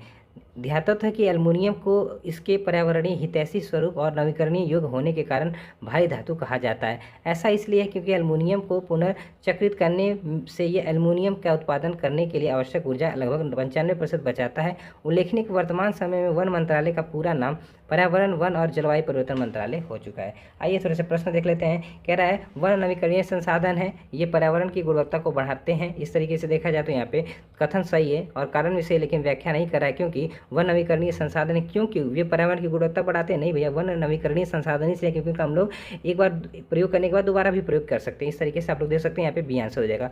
प्राकृतिक संसाधन वो होते हैं जो किसी क्षेत्र में स्थित हैं तथा भविष्य में भी प्रयोग में लाए जा सकते हैं। किसी वास्तविक प्राकृतिक संसाधन का विकास प्रौद्योगिकी एवं उत्पादन लागत पर निर्भर होता है। यहाँ पे भी ए और मतलब कि कथन कारण दोनों सही है और व्याख्या नहीं कर रहा है। आगे हम लोग देख लेते हैं, अगला प्रश्न कह रहा है कि एल्युमिनियम हरी धातु है, वह लकड़ी का स्थान लेकर वनों को बचाती है। तो यहाँ पे ए सही है, परंतु आपका आर गलत है, क्योंकि यहाँ पे अगर देखा जाए तो एल्युमिनियम को इसके पर्यावरणीय हितैषी स्वरूप और नवीकरणीय योग्य होने के कारण इसे हरी धातु कहा जाता है। एल्युमिनियम का लकड़ी के स्थान पर प्रयोग नग्न नहीं होता है। एल्युमिनियम को हरी धातु इसलिए कहते हैं क्योंकि इसका नवीकरणीय योग्य हो जाने वाले गुणों के कारण यह पुनः उत्पादन की प्रक्रिया में ऊर्जा की काफ़ी बचत करता है। भारत के एक विशेष क्षेत्र में स्थानीय लोग जीवित वृक्षों की जड़ों का अनुवर्धन कर उन्हें जलधारा के आर पार सुदृढ़ पुलों के रूपांतरित कर लेते हैं। जैसे जैसे समय गुजरता है ये पुल और अधिक मजबूत हो जाते हैं। ये अनोखे जीवित जड़ पुल को कहा जाता है, कहाँ पाए जाते हैं, तो ये भी फिलहाल आपको बताया था कहाँ पे पाए जाएंगे, तो मेघालय में पाए जाते हैं, जिनको हम जीवित पुल की उपमा देते हैं। अब हम लोग देख लेते हैं वन उन्मूलन उसके प्रभाव। तो वन उन्मूलन से ज़्यादा यहाँ पे नोट्स नहीं आइए, थे सीधे हम लोग प्रश्न देख लेते हैं। कह रहा निम्न में से कौन सा भारत में नवीकरणीय का प्रभाव नहीं है। तो इसमें से देखा जाए तो नगरीकरण यहाँ पे लिखा है कि ये प्रभाव नहीं है। कह रहा है कि नगरीकरण जो है ये निवनीकरण का प्रभाव नहीं है, बल्कि यह निर्वनीकरण के कारणों से एक है। बढ़ती आबादी की आवश्यकताओं को पूरा करने के लिए नगरों को और वास स्थानों का विस्तार वनों एवं जैव विविधता को प्रभावित करता है। नगरों की आवश्यकताओं के संदर्भ में भी वनों की कटाई से वन क्षेत्र कम हुए हैं। इसके विपरीत हिमालय में जल स्रोतों का सूखना, जैव विविधता की हानि, मृदा अपरदन, वनोन्मूलन आदि नवीकरणीय के प्रभाव हैं। नागालैंड के पर्वत क्रमशः बंजर होते जा रहे हैं, उसका प्रमुख कारण क्या है। तो उसका प्रमुख कारण है झूम की कृषि। झूम कृषि इसका प्रमुख कारण है। अगला प्रश्न है कि निम्नलिखित कथनों पर विचार कीजिए। भारत में वन क्षेत्र का ह्रास भारत के जननांकीय संक्रमण से प्रत्यक्ष संबंधित रहा है। वन क्षेत्र एवं जनसंख्या वृद्धि में प्रायः नकारात्मक संबंध होते हैं। कई टेस्ट सीरीज में मैंने ये प्रश्न कराया है, कथन और कारण दोनों सही है और व्याख्या भी कर रहे हैं। फिलहाल यहाँ पे आप लोग देख सकते हैं यूपी से एरो में आया हुआ प्रश्न है। वन ह्रास का मुख्य कारण क्या है। तो वन ह्रास का मुख्य कारण औद्योगिक विकास है। यहाँ पे आप लोग देख सकते हैं चौथे का सही जवाब हो जाएगा आपका सी ऑप्शन। अगला कार्य जलवायु के प्रमुख घटक जो झारखंड राज्य के वन के क्षेत्र की जलवायु को प्रभावित कर रहे हैं वो क्या हो जाएगा। तो जंगल की आग हो जाएगा, आपका बी आंसर हो जाएगा। अगला भारत के निम्नलिखित में से कौन सा नगर वृक्षारोपण की विशेषता रखता है। तो ये हो जाएगा आपका जो वलपराई है। आइए थोड़ी सी व्याख्या देख लें। तो वलपराई नगर तमिलनाडु के कोट्टयम जिले में, जो कोयम्बटूर जिले वहाँ पे स्थित है। यह उक्त विकल्पों में वृक्षारोपण की विशेषता रखने वाला भारत का नगर है। राष्ट्रीय वन नीति की बात कर लेते हैं। तो थोड़ा सा हम लोग नोट्स पढ़ लेते हैं राष्ट्रीय वन नीति 1952 वाली। तो देखिए नोट्स में क्या लिखा है आपका, एक सेकेंड। हाँ, राष्ट्रीय वन नीति 1952 के अनुसार वनों के निम्न रूप में वर्गीकृत किया गया है। जैसे संरक्षित वन होते हैं, राष्ट्रीय वन होते हैं और ग्राम वन एवं आपके वृक्ष भूमि वाले होते हैं। जबकि राष्ट्रीय उद्यान वन का संवर्ग नहीं है। राष्ट्रीय वन नीति के अनुसार देश के कुल क्षेत्रफल में कम से कम 1/3 अर्थात 33% भाग पर वन होने आवश्यक है, ताकि पारिस्थितिक संतुलन बनाए रखा जा सके। पहाड़ी व पर्वतीय क्षेत्रों में यह निर्धारण 2/3 है, मतलब 2/3 है, ताकि अपरदन और भूस्खलन को रोका जा सके। सामाजिक वानिकी को प्रोत्साहन देना तथा देश की कुल भूमि का 1/3 वनांछित करना राष्ट्रीय वन नीति का मुख्य उद्देश्य है। राष्ट्रीय वन नीति 1988 में सम्मिलित है, जैसे वनीकरण एवं अर्ध जो आपकी व्यर्थ भूमि है उनका विकास, पुनर्नवीनीकरण और विद्यमान वनों में पुनः पौधेरोपण तथा लकड़ी के अन्य विकल्पों को प्रोत्साहन और अन्य प्रकार के ईंधन की पूर्ति। जबकि पीड़कनाशकों और कीटनाशकों के व्यापक प्रयोग का संवर्धन इसमें शामिल नहीं है। इस बात को याद रखिएगा। काफ़ी समय से चर्चित राष्ट्रीय वन नीति प्रारूप 21 नवंबर 2019 को विभिन्न मंत्रालयों की बैठक में स्वीकृत हो गई। इसे वन नीति 2018 के नाम से जानते हैं हम लोग। प्रश्न है कि 2018 अंतर्राष्ट्रीय वन दिवस का विषय क्या था। तो इसका विषय था, आप लोग देख सकते हैं, वन और अस्थायी शहर। कह रहा है भारत में उपयुक्त पारिस्थितिकी संतुलन बनाए रखने के लिए कितने % पे वन चाहिए। तो 33%, आपका बी आंसर हो जाएगा। भारत के उचित पारिस्थितिकी संतुलन बनाए, फिर से 33% वही प्रश्न है। पर्यावरण का संतुलन बनाए रखने के लिए वनांतरण क्षेत्रफल होना चाहिए, 33%, आपका आंसर हो जाएगा यहाँ पे कौन सा, सी। आगे प्रश्न आपका है कि राष्ट्रीय वन नीति 1952 के अनुसार निम्नलिखित में से कौन सा वन संवर्ग नहीं है। राष्ट्रीय वन, राष्ट्रीय उद्यान, संरक्षित वन और ग्राम वन। तो राष्ट्रीय उद्यान नहीं है, आपका बी आंसर हो जाएगा।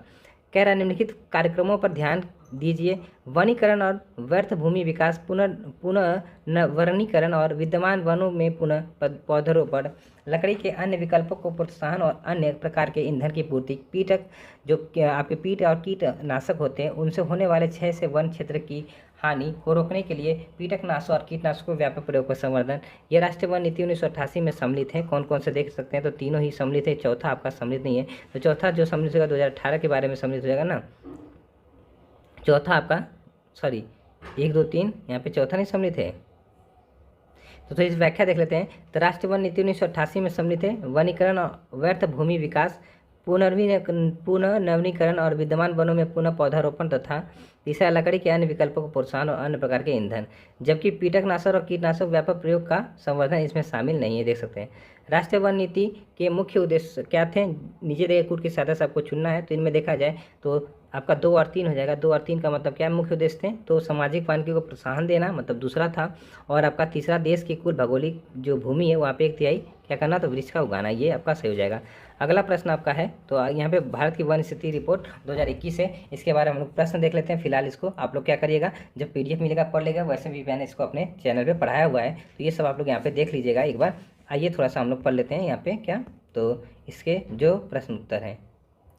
वैसे ये टॉपिक तो मुझे पढ़ानी चाहिए क्योंकि यहाँ से प्रश्न आपके प्रत्येक वर्ष आते रहते हैं, लेकिन ये टॉपिक हम लोग पढ़ लिए हैं, तो इसलिए थोड़ा सा इसको हम लोग क्या करेंगे, चलिए पढ़ ही देते हैं। क्या थोड़ा सा समय तो लगेगा, लेकिन कोई चीज़ ये ना आप लोग कहें कि सर ये चीज़ें नहीं पढ़ाई गई हैं, क्योंकि प्रश्न आ जाएंगे भविष्य में, तो अगर गलत हम लोग कर आएंगे तो फिर बहुत अफसोस होगा। तो आइए जो भारत की वन स्थिति रिपोर्ट 2021 वाली, इसको हम लोग थोड़ा सा तेज़ी से पढ़ लेते हैं। तो सबसे पहले हम लोग यहाँ पे इस नोट्स को पढ़ते हैं। तो देहरादून स्थित भारतीय वन सर्वेक्षण विभाग प्रत्येक 2 वर्ष के अंतराल पर क्या करता है, तो वन स्थिति रिपोर्ट प्रस्तुत करता है, the state of forest report प्रस्तुत करता है। इस श्रृंखला में 17वीं वन स्थिति रिपोर्ट है। ये जहाँ जहाँ मार्क लगा रहे हैं उसको आप लोग याद करिएगा। और आपको बता दें 13 जनवरी 2022 को जारी की गई ये रिपोर्ट है। भारत वन स्थिति रिपोर्ट 2021 के अनुसार भारत विश्व के उन चंद देशों में है जहाँ वन क्षेत्र का दायरा लगातार बढ़ रहा है। देश का कुल वन और वृक्ष जो आच्छित क्षेत्र है वो करीब इतना है, आप लोग देख सकते हैं, जो देश के कुल भौगोलिक क्षेत्र का लगभग 24.62% है। देश में कुल वनावरण 7,13,789 वर्ग किलोमीटर है, जो कि कुल भौगोलिक क्षेत्र का 21.73 मतलब 21.71% है। भारत वन स्थिति रिपोर्ट 2021 के अनुसार देखा जाए तो देश के 21.71% भाग पर वनावरण है तथा 2.91% भाग पर क्या है, तो वृक्षारोपण है। और कुल मिला दिया जाए तो 24.62% हो जाता है। भारतीय वन स्थिति रिपोर्ट 2021 के अनुसार देखा जाए देश के कुल वनावरण एवं वृक्षावरण में आपका इतना वर्ग किलोमीटर जो क्षेत्र वो आता है। भारत के कुल भौगोलिक क्षेत्र में सघन वनावरण की बात करें तो उसका परसेंटेज 12.37 है। भारत वन स्थिति रिपोर्ट के अनुसार भारत के सघन वनों को अति सघन वन, मध्यम सघन वन में बांटा गया है। अति सघन वन का प्रतिशत 3.4 है और मध्यम सघन वन का प्रतिशत 9.3 है। भारत वन स्थिति रिपोर्ट की अगर हम लोग बात करें तो 2021 के अनुसार उत्तर प्रदेश में अभिलिखित वन क्षेत्र रिकॉर्डेड फॉरेस्ट एरिया कितनी है, तो आप लोग देख सकते हैं ये डाटा इंपॉर्टेंट है, 14,817.89 वर्ग किलोमीटर है, जो इसके भौगोलिक क्षेत्र का लगभग कितना है, तो 7% मानिएगा। वैसे 6.15 जो एग्जैक्ट फिगर है, लेकिन 7% इसको मान सकते हैं। भारत वन स्थिति रिपोर्ट 2021 के अनुसार भारत के राज्यों के क्षेत्रफल में सर्वाधिक वनावरण प्रतिशत वाला राज्य मिजोरम है, जहाँ पे करीब 84% आपके वन है। जिसके बाद अरुणाचल प्रदेश आता है 79%, फिर मेघालय आता है, तो यहाँ पे कौन सा कितना जगह 76%। तो इसको कैसे थोड़ा याद किया जाए, तो सबसे पहले मिजोरम आ रहा है तो M लिखते हैं, फिर आपका A आ रहा है, फिर आपका क्या आ रहा है, तो M आ रहा है। तो इस तरीके से आप लोग ट्रिक बना के याद रखिएगा, वैसे आप लोग कर ले जाएंगे। सबसे ज़्यादा कहाँ पे है, तो सबसे ज़्यादा मिजोरम में है 84%, फिर अरुणाचल प्रदेश में है, फिर आपका कहाँ पे, तो मेघालय में है। मणिपुर की बात करें तो मणिपुर में अगर वनावरण की बात करें 74.34% है। भारत वन स्थिति रिपोर्ट 2021 के अनुसार मध्य प्रदेश में सर्वाधिक वन क्षेत्र हैं, इस बात को याद रखिएगा। 2021 का जो ISF का डाटा है उसके अनुसार मध्य प्रदेश में सर्वाधिक वन क्षेत्र हैं, जबकि अरुणाचल प्रदेश में सर्वाधिक अति जो सघन वन है उनका क्षेत्रफल है।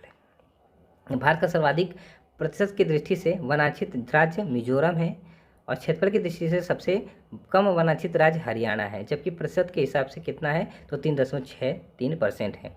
आइए हम लोग देख लेते हैं कुछ महत्वपूर्ण तथ्य। तो अगर हम लोग बात करें ISFR 2021 के अनुसार देश के कुल वनावरण वृक्षावरण का क्षेत्रफल यहाँ ये रहा। 2021 के अनुसार अगर डाटा देखा कुल आपका वनावरण वृक्षावरण का परसेंट देखा जाए तो 24.62% है। अगर इसमें केवल देश के वनावरण की बात करें तो 21.71% है। यह डाटा बहुत इंपॉर्टेंट है, इसी तरह आप लोग नोट कर लीजिएगा अगर कहीं भी अपनी डायरी में नोट करते हो तो। ISFR 2021 के अनुसार क्षेत्रफल की दृष्टि से 2019 की तुलना में वनावरण में वृद्धि दिखाने वाले 5 राज्य कौन से हैं या फिर केंद्र शासित प्रदेश? तो आंध्र प्रदेश में वृद्धि हुई है लगभग 647 वर्ग किलोमीटर की, तेलंगाना में वृद्धि हुई है, फिर उड़ीसा में वृद्धि हुई है, कर्नाटक में वृद्धि हुई है और झारखंड में वृद्धि हुई है। ये इंपॉर्टेंट डाटा है, इसको याद रखिएगा। ISFR 2021 के अनुसार प्रतिशत की दृष्टि से वृद्धि अगर देखा जाए 2019 की तुलना में, तो चंडीगढ़ में लगभग 3% की, तेलंगाना में 3.3% की, आंध्र प्रदेश में 2.2% की, उड़ीसा में 1% की और बिहार में 1.03% की वृद्धि हुई है 2019 की तुलना में। ISFR 2021 के अनुसार देश के कुल वृक्षारोपण की बात करें तो 2.9% है। और ISFR 2021 के अनुसार क्षेत्रफल की दृष्टि से सर्वाधिक वनावरण वाले 5 राज्य देखा जाए तो मध्य प्रदेश है, अरुणाचल प्रदेश है, छत्तीसगढ़ है, उड़ीसा है और महाराष्ट्र है। और परसेंटेज में देखा जाए तो फिर मिजोरम 84%, अरुणाचल प्रदेश 79%, मेघालय की बात करें तो 76% लगभग, मणिपुर की 74.34%, नागालैंड ये है। तो ये आपके परसेंटेज में है। ISFR 2021 के अनुसार क्षेत्रफल की दृष्टि से सर्वाधिक वनावरण वाले 3 संघीय जो आपके यूटीज होते हैं वो हैं, तो जम्मू कश्मीर है, अंडमान निकोबार द्वीप समूह है और लद्दाख है। 2021 के अनुसार क्षेत्रफल की दृष्टि से न्यूनतम वनावरण वाले 5 राज्य कौन से? तो हरियाणा है, पंजाब है, गोवा है, सिक्किम है और बिहार है। और अगर हम लोग इनको आगे लिखा है कि इनको अगर परसेंटेज के हिसाब से देखें तो अभी हरियाणा है, पंजाब है, राजस्थान, यहाँ पे गोवा की जगह राजस्थान आ जा रहा है, उत्तर प्रदेश है, फिर गुजरात है। आगे लिखा है ISFR 2021 के अनुसार क्षेत्रफल की दृष्टि से सर्वाधिक वृक्षावरण वाले 5 राज्य कौन से हैं? तो महाराष्ट्र, राजस्थान, मध्य प्रदेश, कर्नाटक और उत्तर प्रदेश है।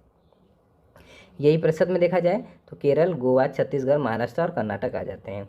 ISFR 2000 यहाँ पे एक सेकंड, ISFR के अनुसार प्रतिशत की दृष्टि से सर्वाधिक वृक्षारोपण 3 संघीय मतलब यूटीज कौन सी हैं?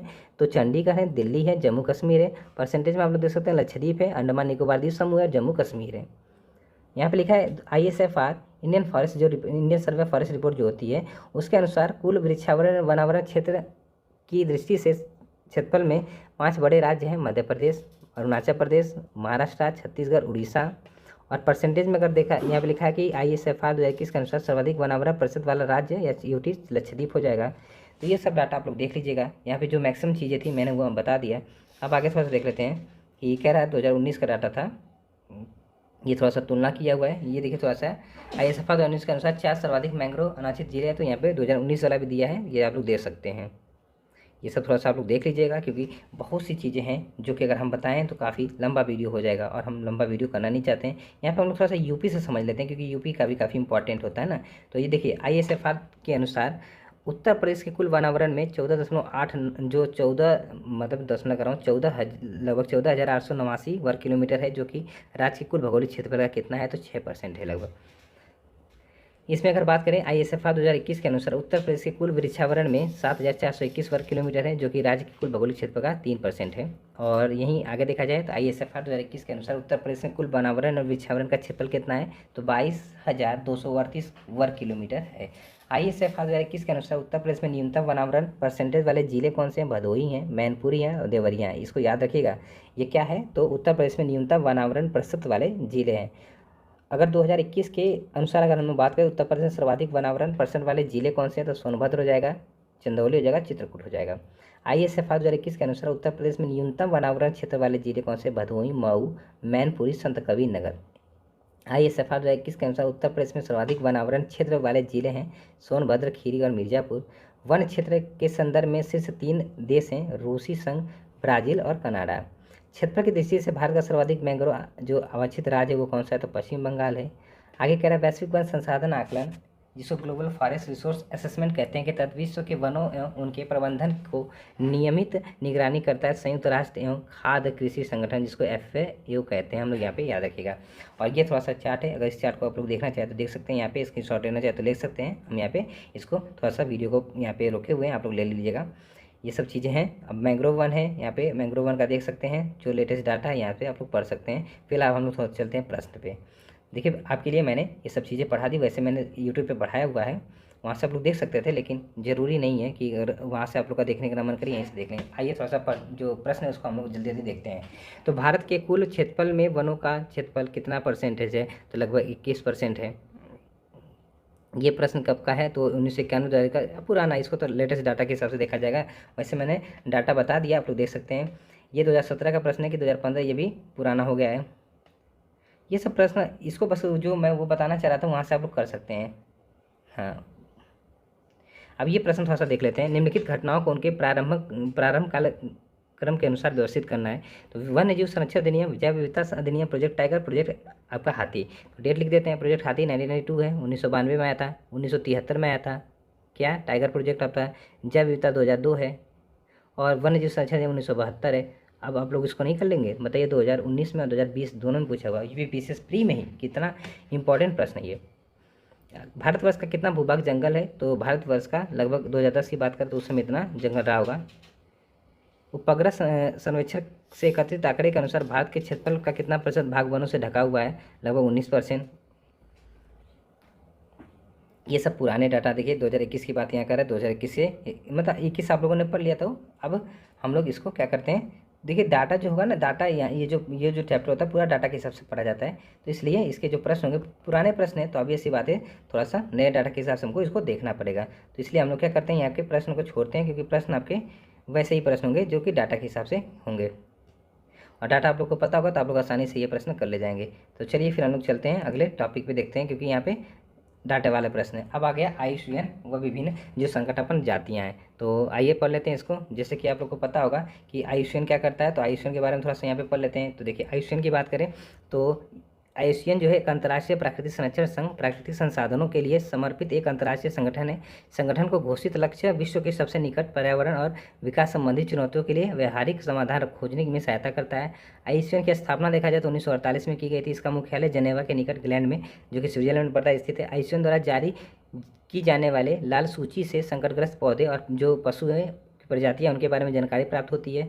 आईयूसीएन जो होता है international union for conservation of nature होता है, कभी कभार फुल फॉर्म भी पूछ लेता है, द्वारा भारत में पाए जाने वाले जो मगरमच्छ है की प्रजातियों को संकटापन्न जातियों की सूची में शामिल किया गया है। हाथी को भी संकटापन्न जातियों की श्रेणी में रखा गया। घड़ियाल की बात करें, घड़ियाल और मगरमच्छ की कुल प्रजातियाँ हैं जो कि गंगा इसकी सहायक नदी में पाई जाती हैं। यह बांग्लादेश, भारत और तथा नेपाल के अधिकांश मात्रा में पाए जाते हैं।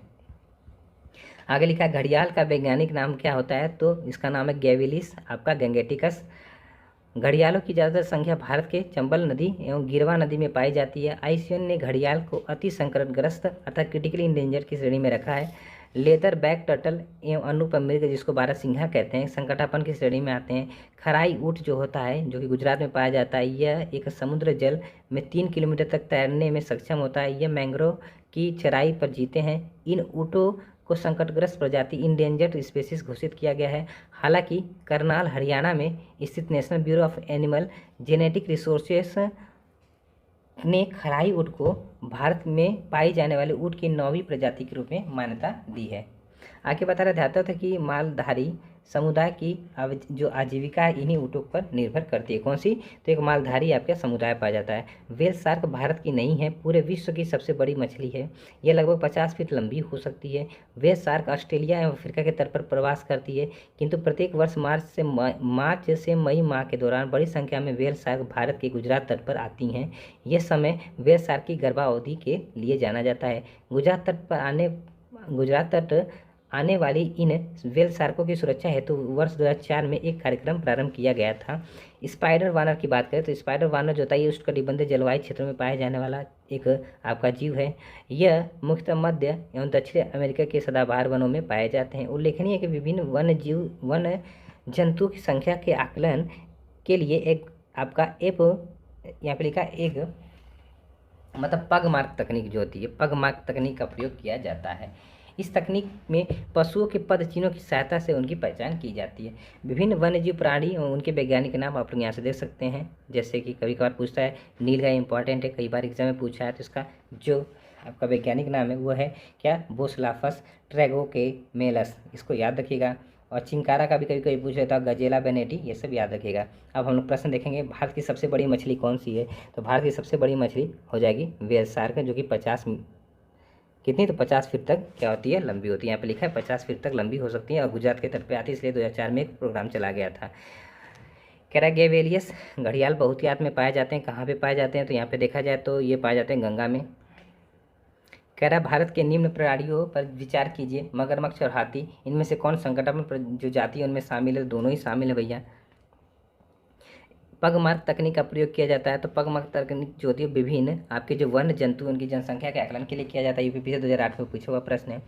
आगे देख लेते हैं, कह रहा है निम्नलिखित पर विचार कीजिए, तारा कछुआ, मॉनिटर छिपकली, वामन सुअर और स्पाइडर वानर उपरोक्त में से कौन भारत में प्राकृतिक रूप से पाए जाते हैं। तो भारत में प्राकृतिक रूप से देखा जाए तारा कछुआ पाया जाता है, मॉनिटर छिपकली पाई जाती है, वामन सुअर पाया जाता है, स्पाइडर वानर नहीं पाया जाता है। वो इसमें यहाँ पे 1 2 3 हो जाएगा, चौथा नहीं होगा। चौथा की अगर हम लोग बात करें तो स्पाइडर वानर उष्णकटिबंधीय जलवायु क्षेत्र में पाया जाता है। यह मुख्यतः कहाँ पे, तो मध्य एवं दक्षिणी अमेरिकी के सदाबहार वनों में पाए जाते हैं।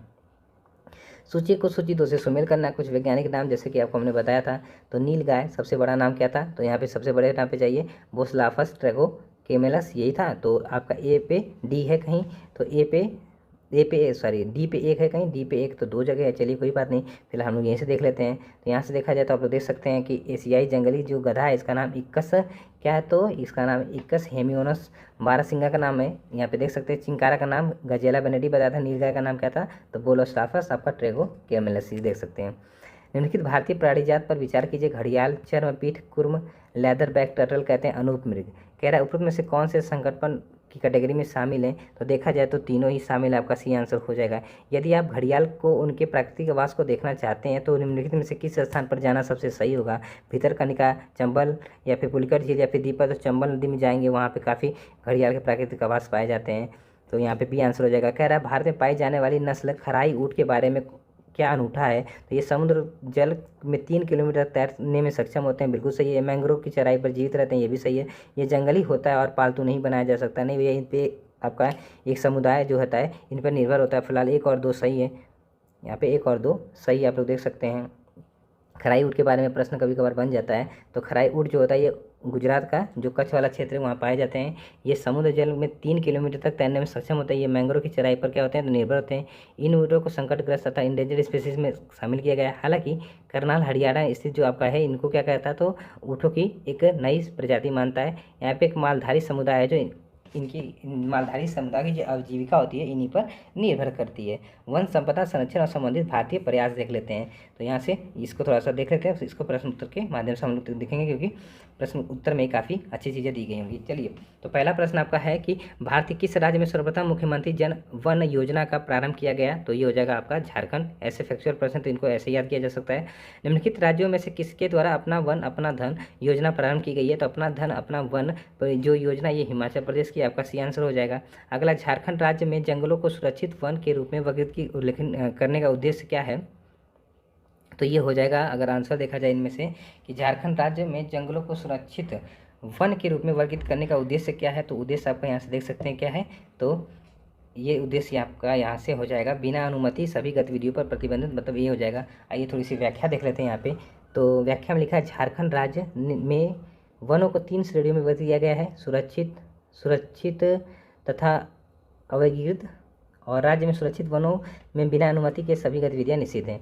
भारत में वन्य जीव संरक्षण अधिनियम किस वर्ष पारित किया गया था, तो भारत में वन्य जीव संरक्षण अधिनियम पारित किया गया था आपका 1972 में। कह रहा है आगे इसमें कि भारतीय वन्य जीव सुरक्षा अधिनियम 1972, वन्य जीव सुरक्षा अधिनियम, तो वन्य जीव सुरक्षा अधिनियम 1972 हो जाएगा। ये क्या लिखा था, भारतीय वन्य जीव सुरक्षा अधिनियम, वही तो है 1972 वाला ही है। यहाँ पे आपको बता चुके हैं वन्य जीव संरक्षण अधिनियम 1972, जैव विविधता 2002, प्रोजेक्ट टाइगर 1973, प्रोजेक्ट हाथी 1992। यहाँ से देख सकते हैं वही डेट होगी, देख लीजिए आप लोग। आइए आगे देखते हैं, सूची को सूची 2 से सुमेल करना है। वन संरक्षण अधिनियम, पर्यावरण संरक्षण अधिनियम, वायु प्रदूषण निवारण अधिनियम, जल प्रदूषण, ये प्रश्न बहुत इंपॉर्टेंट है और 2021 में आया हुआ प्रश्न है, इसीलिए ये बहुत इंपॉर्टेंट है। तो आइए इसको हम लोग मिला लेते हैं। सबसे पहले वन संरक्षण अधिनियम, ये तो पता होगा आपको कब आया था, और पर्यावरण संरक्षण अधिनियम ये भी पता होगा। यहाँ पे दिक्कत कर सकता है कौन सा, तो वायु प्रदूषण निवारण नियंत्रण अधिनियम और जल प्रदूषण जो अधिनियम है। तो यहाँ से इसको हम लोग सुमेल कर लेते हैं। देखिए यहाँ से याद रखिए, वन संरक्षण अधिनियम 1980 में है, पर्यावरण संरक्षण अधिनियम ये तो सबको पता बच्चों को 1986 में, वायु प्रदूषण निवारण नियंत्रण अधिनियम 1981 में, और जल आपका 74 में। 2016 में क्रियान्वित नवीन राष्ट्रीय वन सूची डिजाइन के अंतर्गत वन सूची समीक्षा का समय घटाकर किया गया था, तो कितना किया गया था, तो 5 वर्ष किया गया था। आगे इसमें देख लेते हैं, यदि किसी पौधे को विशिष्ट जाति को वन्य जीव सुरक्षा अधिनियम 1972 की अनुसूची 6 में रखा जाए तो इसका क्या तात्पर्य होता है। तो इसका तात्पर्य ये होता है कि उस पौधों की खेती करने के लिए लाइसेंस की आवश्यकता होती है, मतलब ये आंसर हो जाएगा। देखिए यहाँ पे थोड़ा सा हम व्याख्या पढ़ेंगे क्योंकि ये प्रश्न बनते रहते हैं। तो वन्य जीव सुरक्षा अधिनियम 1972 के अनुसार कोई भी व्यक्ति अनुसूची 6 में रखे हुए विशिष्ट पौधों की खेती तब तक नहीं कर सकता जब तक कि उसके मुख्य वन्य जीव संरक्षण या राज्य सरकार द्वारा इस जो नियमित प्राधिकृत किसी अन्य अधिकारी द्वारा लाइसेंस ना प्राप्त हो। वन्य जीव सुरक्षा अधिनियम 1972 के अनुसूची 6 में शामिल कुछ पौधे हैं जैसे कि बोडोमोनस आपका साइकर्ड है, ब्लू वेंडा है, कूथ है, लेडीज पिलर ऑर्किड है, पीचर प्लांट तथा घटपर्डी है, रेड वेंडा है। आगे कह रहा है वन्य जीव सुरक्षा अधिनियम 1972 के अनुसार किसी व्यक्ति द्वारा विधि द्वारा किए गए कतिपय उपबंधों के अधीन होने के सिवाय निम्नलिखित में से कौन से प्राणी का शिकार नहीं किया जा सकता। घड़ियाल, भारतीय जंगली गधा, जंगली भैंस। तो यहाँ से देखा जाए तो तीनों का नहीं किया जा सकता, लेकिन इसकी व्याख्या हम आपको बताएंगे क्यों। देखिए वन्य जीव संरक्षण अधिनियम 1972 के अनुसार किसी व्यक्ति द्वारा विधि द्वारा किए गए कतिपय उपबंधों के अधीन होने के सिवाय घड़ियाल, भारतीय जंगली जो गधा है, जंगली भैंस, तीनों का शिकार नहीं किया जा सकता। भारत में निम्नलिखित में से कौन सा अधिनियम वन्य जीवों का संरक्षण प्रदान करता है। तो 1972 का आपका यहाँ पे ये आंसर हो जाएगा। अगला कह रहा है कि भारत में वन संरक्षण अधिनियम, वही प्रश्न है क्या, नहीं, भारत में वन संरक्षण अधिनियम कब पारित किया गया था। तो 1980 में पारित किया गया था। भारत में वन संरक्षण अधिनियम 1980 में पारित किया गया था, इसको याद रखिएगा। भारत सरकार ने वन संरक्षण अधिनियम किस वर्ष अधिनियमित किया था। तो ये 1980 हो जाएगा। मैंने कहा 1972 बताया क्या इधर, नहीं सही है। चलिए आगे देख लेते हैं हम, आगे थोड़ा सा और देख लेते हैं। कह रहा भारतीय वन्य जीव संस्थान स्थित है। तो भारतीय वन्य जीव संस्थान स्थित है आपके देहरादून में, इसको याद रखिएगा। वन अनुसंधान संस्थान स्थापित है, ये कहाँ पे, ये भी देहरादून में है। देखिए तो इसे व्याख्या पढ़ लें। तो वन अनुसंधान संस्थान स्थापना उत्तराखंड के देहरादून जिले में वर्ष 1906 में की गई थी। इस प्रकार सबसे पुराना संस्थान है वह वर्ष 1991 में इसे विश्वविद्यालय अनुदान आयोग द्वारा डीम्ड विश्वविद्यालय घोषित कर दिया गया। वन अनुसंधान संस्थान कहाँ स्थित है, वही प्रश्न है फिर से देहरादून में। ऐसे प्रश्न बहुत बनते हैं दोस्तों, इसलिए प्लीज़ आप लोग नोट जरूर करिएगा। वन अनुसंधान संस्थान स्थित है, फिर से वही प्रश्न देहरादून में है। तो झारखंड सरकार ने राज्य विभिन्न वन्य जीव अभ्यारण्यों में वर्ष की अवधि के लिए वन्य जीव प्रबंधन योजना शुरू की है, तो 10 वर्षों के लिए। निम्नलिखित में से कौन सी संस्था पर्यावरण से संबंधित नहीं है। तो इनमें से जो भारतीय सर्वेक्षण विभाग है ये संबंधित नहीं है। आगे कह रहा है भारतीय वन अनुसंधान और शिक्षा परिषद ने वन आधारित समुदायों को समर्थन करने के लिए TIFSC के साथ समझौते ज्ञापन पे, अर्थात जो MOU होता है, पर हस्ताक्षर किए हैं। यहाँ पे लिखा है ICFR का मुख्यालय स्थित है। तो ICFR का मुख्यालय कहाँ स्थित है, अगर इन ऑप्शन के हिसाब से देखा जाए तो इसका मुख्यालय हो जाएगा आपका कहाँ पे। तो देखिए यहाँ पे व्याख्या पढ़ लेते हैं। तो जो ICFR है इसका देहरादून में मुख्यालय थे। यहाँ पे देखा जाए तो जो प्रश्न था इसका सही जवाब क्या हो जा रहा है यहाँ पे, तो देहरादून हो जा रहा है यहाँ पे, देहरादून। आइए थोड़ी सी और जो प्रश्न उनको देख लेते हैं। कह रहा गैर वन क्षेत्र विकसित किए गए हैं, निम्नलिखित में से कौन सा पादप को भारतीय वन संशोधन अधिनियम 2017 में वृक्षों की परिभाषा से विलोपित किया गया है। तो ये हो जाएगा बांस। बांस आपका सही जवाब हो जाएगा, बांस आपका सही जवाब हो जाएगा। चलिए फिर अगला प्रश्न देखते हैं हम लोग। अगला प्रश्न देखते हैं, विश्व के वन्य जीव भारत में पाए जाते हैं। तो ये देखिए यहाँ पर लिखा विश्व कुल जंतु प्रजातियाँ जो एनिमल स्पीसीज है उनकी संख्या लगभग 7.8% भाग भारत में पाया जाता है। तो कोई डाटा ही नहीं दिया गया था, इसलिए यह प्रश्न थोड़ा सा कन्फ्यूजन वाला स्टार बना हुआ है। निम्न में से किसे चिपको आंदोलन का नेता माना जाता है। तो चिपको आंदोलन का नेता सबको पता है, सुंदरलाल बहुगुणा जी का माना जाता है। फिलहाल यहाँ पे पढ़ लेते हैं। तो 1970 के दशक में देश भर में वनों के विनाश के विरुद्ध हुए संगठित प्रतिरोध को चिपको आंदोलन के नाम से जाना जाता है। सुंदरलाल बहुगुणा इस आंदोलन से जुड़े हुए नेता थे। चिपको आंदोलन के प्रेरणादाता कौन है। तो ये हो जाएंगे आपका चंडी प्रसाद भट्ट जी, आपका डी आंसर हो जाएगा। यहाँ पे देख सकते हैं तो पूरी व्याख्या यहाँ पे लिखी गई है। चिपको आंदोलन के प्रेरणादाता चंडी प्रसाद भट्ट जी हैं। इन्होंने वर्ष 1964 में दासोली ग्राम स्वराज मंडल की स्थापना की। आगे चलकर यही संस्था चिपको आंदोलन की आधारभूमि बनी।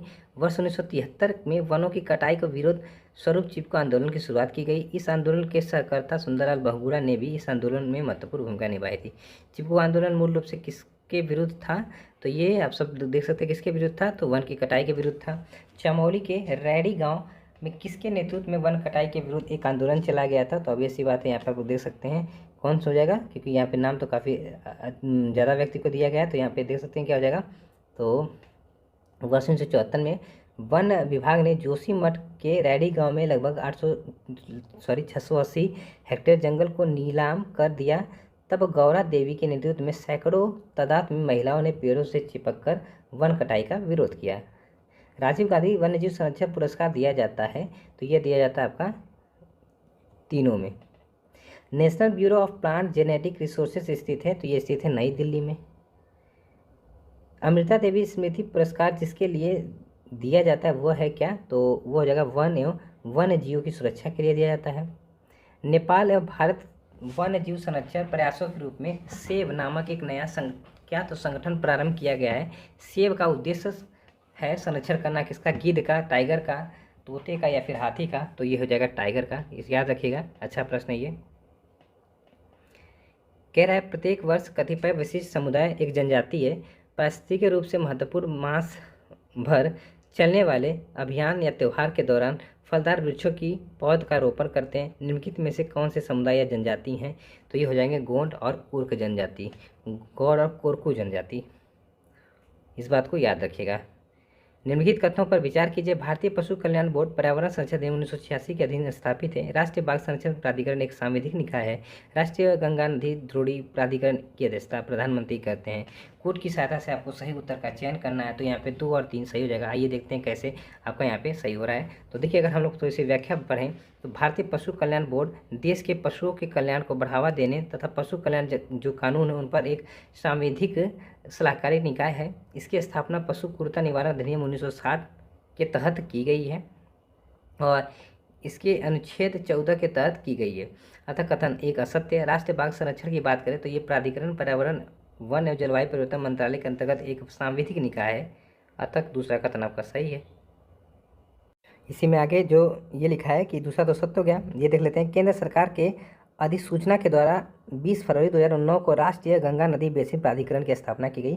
भारत के प्रधानमंत्री इसके पदेन अध्यक्ष होते हैं। तो यहाँ से आप लोग समझ सकते हैं कि तीसरा स्टेटमेंट कैसे सही था। 37वां प्रश्न थोड़ा सा बड़ा प्रश्न है, आइए इसको देख लेते हैं। निम्नलिखित में से कौन सा एक वन्य प्राणियों की विलुप्तीकरण का प्रमुख कारण नहीं है? तो इनमें से जनसंख्या में कोई वृद्धि, ये कोई कारण नहीं हो सकता, डी आंसर हो जाएगा। कह रहा है कि राष्ट्रीय कृषि वानिकी अनुसंधान जो केंद्र स्थित है, तो ये तो झांसी में स्थित है ना, यूपी के, ये सही हो जाएगा। वन संरक्षण